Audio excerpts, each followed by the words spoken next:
Hey everyone, this is Phil, and this is a video about how to balance school and cubing. A lot of you guys are students. I'm also a student, and so this is just a video explaining how I balance my two activities, my interest in cubing and all the schoolwork I have. So I'm going to start off by drawing a quick diagram. It's pretty straightforward. So you have this black box here, and it's time. Right? And so this is the amount of time you have throughout the day, and you have to fit various activities into this time. So you have one thing called schoolwork and another thing called cubing, right? So you have to put these into your time. And sometimes if your cubing takes up too much time, say it was like really large, then you're going to have an issue. So this video will be about how to manage these two categories and how to fit everything inside your time and how to make yourself happy. So the first thing I'm going to talk about is how I keep my cubing in check. I follow some pretty straightforward guidelines I set for myself on practicing and how to just take care of my cubing while I'm in school.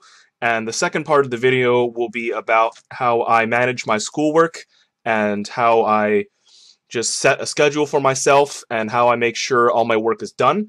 And the third thing will be how to put it all together and how to fit it inside your time. So let's get started with number one. Alright, so this section is about cubing and how to streamline your practice process. The key word here is efficiency. You want to get as much as you can using as little time as possible. So I have a list of 5 things that I feel are very important in, realizing your goals. And then afterwards, I'll give you real life examples of what I do to implement these 5 general ideas. So number 1 is avoid wasting time mindlessly solving. A lot of people do that. I probably do that too. But I think everybody should, if you're concerned about balancing schoolwork and cubing, really avoid mindlessly solving because it's not as productive as focused solving, and one solve can lead into another, and you've got by the end of your session 50 solves that you don't know what happened. So it's I feel it's really important to cut down on that, and if you are going to practice, make sure you know exactly what you're doing and what you're practicing for instead of mindlessly solving. Number 2 is focus on your weaknesses. This is a very important thing because a lot of people, I feel, don't do that, and so what they do is they mindlessly solve, over and over and over again. And even if it has a goal like I want to get faster, it's not as productive as focusing on your weaknesses. This requires a little self-reflection. Figure out what you're good at, figure out what you're bad at, and just target what you're bad at and try to get better, and it will make life a lot easier. Number 3 is to prioritize your events. I know this really doesn't apply to myself, but for those of you who do multiple events, figure out which events you like best, which events make you most happy, and practice those over ones that you aren't so passionate about. This is pretty common with people who do a lot of events. I think most people naturally do it anyway. They practice their favorite events before their just like random other events, but this is still a pretty important thing to be aware of. Number 4 is set strict time limits. You want to make sure you know when to stop. It's very, very important. If you just let yourself cube unchecked and you're concerned about schoolwork, you might find yourself, late at night and in a panicked situation because you've just cubed your whole day away and you have a lot of schoolwork. All right, number 5 is don't practice when you are tired. Cubing is a relatively light activity, but when I cube a lot, I feel like my hands get tired, and that's a sign where you have to stop. I feel practicing when you're tired is not as productive as when you're fresh, so it's best to just cut it off when you're tired. It's probably, you can do other things that are more productive. So that's pretty much it for the general list. Now I'm going to go over what I personally do. So number one, avoid wasting time. So this one is very easy. You just don't waste time mindlessly solving. It's either you do it or you don't. It requires some self-control sometimes because it's very easy to pick up a cube and just start playing with it. But as long as you're aware of it, it should be in check and okay. As for focusing on my weaknesses, I know that personally my last layer is algorithmic, and I'm at a stage where I know most of my last layer algorithms, so I'm not actively learning, OLLs or anything like a big project. So because I know that my last layer is algorithmic, and as long as I don't forget algorithms, I know that I should work on the intuitive portions of my solves more, and at times I will pretty much only do F2L solves, especially when I have a lot of schoolwork. I'll just churn through my F2L and then rescramble before solving the cube. So I never actually finish solving the cube, but cutting out the last layers is very, very convenient for me because it saves like 3 or 4 seconds and each solve, and doing the last layer also tires me out, so I get more F2L solves in the day than if I had included the last layers. And as for prioritizing, it's very easy for me because I only do one event. But I realized this early, and I noticed that I have a very busy schedule, and if I were to practice everything, I'd just be kind of so-so at everything. And I made the choice that I wanted to be really good at one thing and just awfully crappy at everything else. So I decided to just prioritize for one-handed and ignore pretty much everything else, and so I know what to focus on when I sit down and practice. As for time limits, because I only practice one event, I never go more than 30, 40 minutes, and this ties in with getting tired. I get very frustrated when I don't get good times, and even if I know that it's because I'm tired and I can do much better when I'm not tired, I still get frustrated when I see a time that I don't like, and so I noticed that once I'm getting tired and once I'm exhausted and not in the condition that I started, I stop so that I don't frustrate myself, because it really ruins your day if you cube a lot and you work really hard and you're angry because your practice sucked. So I feel it's very important to get out and stop practicing when you're tired. So this pretty much sums up the cubing element. Next, we're going to talk about reducing the burden of schoolwork. Alright, so I also have 5 points to share about schoolwork. Number one is avoid distractions. And distractions is pretty much anything that will stop you from giving your full attention to your schoolwork, like the internet and things on the internet like Facebook, Twitter, speedsolving.com, YouTube, just anything really. Your phone, maybe other people, like if you live with a roommate or if you live with a sibling or family members. Just avoid distractions. I'm not saying those things are bad. Like, of course, family members and friends and the internet are awesome. But at the same time, you should understand that when you're doing schoolwork, you should try to give it undivided attention. And you can always see your friends later. You can always watch YouTube later. Number two is to create a schedule for yourself, and I feel this is one of the most important things.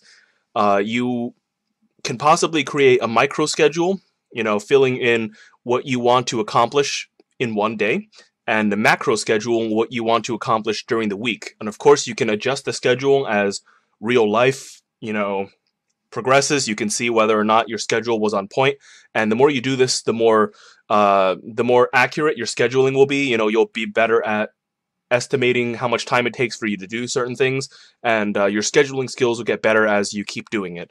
And scheduling allows you to figure out when your free time is, so you can figure out your pockets of free time just by looking at when you're not scheduled to work. So that's really cool, and I think everyone should do it. The third thing is to take breaks to refresh yourself. I'm the type of guy that really, really studies hardcore, and I feel that I get really tired after 60 to 90 minutes of reading. My reading is really dense, and I can't possibly imagine reading everything through without taking breaks. And it's important to note that even if you take 5 or 10 minutes to take a break, you'll most likely get that 5-10 minutes back when you're working out of the increased productivity with your refreshed self. All right, number 4 is do not procrastinate. Don't procrastinate. It's really funny when you joke about it. Like I've seen stuff on the internet like procrastinators unite, ellipses, like tomorrow. Funny stuff like that, and it's great to laugh at, but it's a horrible thing to do to be in. I used to procrastinate when I was in high school, and it was like the worst feeling ever because you feel like you're rushed in the end and you're panicking because you can't get the work done, and everyone else is probably sleeping and you're awake trying to get work done, and it's just a horrible feeling, and I don't think anybody deserves to be subject to it, so don't procrastinate. The last thing is to approach your assignments and go in for the kill. And, that sounds kind of extreme, but you really want to, if you're concerned about the quality of your work, really kill it. You don't want to do the bare minimum. You don't want to, try to get by. You don't want to, for the common phrase, bullshit your answers. It's kind of funny if you can think of something humorous or, inventive, but, in the long run, it's not smart. And, it gives you a lot of security when you've killed your assignment. It just introduces an element of finality. You're like done, and that's final. I've killed it, and I don't need to think about it anymore. So that was number 5. And personally, what I do is when I try to avoid distractions, I study alone in my room. I turn off all the music. I love music, but I just can't listen to it when I study, so I just turn it off. I turn off the internet. I disconnect from it. I silence my phone and I lock my door. And so I'm just like trapped in my room and I can concentrate on my work. When I take a break, I turn everything back on and, look at the internet then. But when I'm studying, the internet is strictly off and my phone is nowhere to be seen. For scheduling, what I do is I create the previously mentioned micro and macro scheduling. I've been scheduling myself for years and years now, and I'm pretty accurate about my ability to work through certain assignments. And so the biggest thing I feel the schedule is good for is exactly what you should be doing and also what you should not be doing. So if you're really mature about it and you have great self-control, you can have a day where you don't do much work and you don't feel guilty about it because you purposely did it and you know that you shouldn't be doing anything else that day. And that feels really good. And you won't feel guilty when you play video games, watch TV, or cube. And so I think scheduling is a really smart way to, make yourself feel better. For breaks, I just pace around, check the internet, eat stuff. It's pretty straightforward. Just make sure you don't go off tangents when you take breaks, because then it becomes it could become a form of procrastination, but, wasting time, which is what I discussed previously in the cubing section. As for procrastination, I always give myself room for assignments, and I have a policy, self-implemented, of course, where I never work on an assignment the day before it's due. So if I have a paper that the teacher asked us to do in 7 days, I will be done by day 6, and I'll just look at it day 7 and try to, do some light proofreading or just, formatting, things like that. So I never work on an assignment the day before, and I also never study for a test the day before. I always study really, really early, so I use the day before to kind of refresh myself and take a rest and make sure that I am wide awake for the actual test, or if it's a paper, I just make sure that I'm well rested from all the stress that, I took in doing the paper. And as for going in for the kill, I make sure everything is perfectly done so that when I finally stop working, I'm no longer thinking about, did I do this correctly? Did I do that correctly? Did I understand what I read, half an hour ago? I don't have any of those lingering doubts because I'm, I make myself aware that I've done the best I can, and there is nothing more that I can do to improve my chances at understanding what I did. So it gives me a lot of security, and it makes me feel really good. And then I can move on to the next thing without thinking about schoolwork. Thinking about schoolwork's not fun. So I try to stop thinking about it when I know I finished the assignment. All right, so now it's time to put everything together, and it's actually pretty straightforward. So I know I'm pointing with this, but just deal with it. Uh, this cubing element here, what you want to do is you want to get as much as you can from your practice session using as little time as possible. So you don't want to waste too much time, you just want to get it. And that will help you save time too. So it's very good to know your priorities and know your goals here. And for schoolwork, what you want to do is you want to finish all your assignments and whatever work you're doing to whatever standard you hold yourself, whether it's, good enough, um, just barely passing or perfect. It's totally up to you.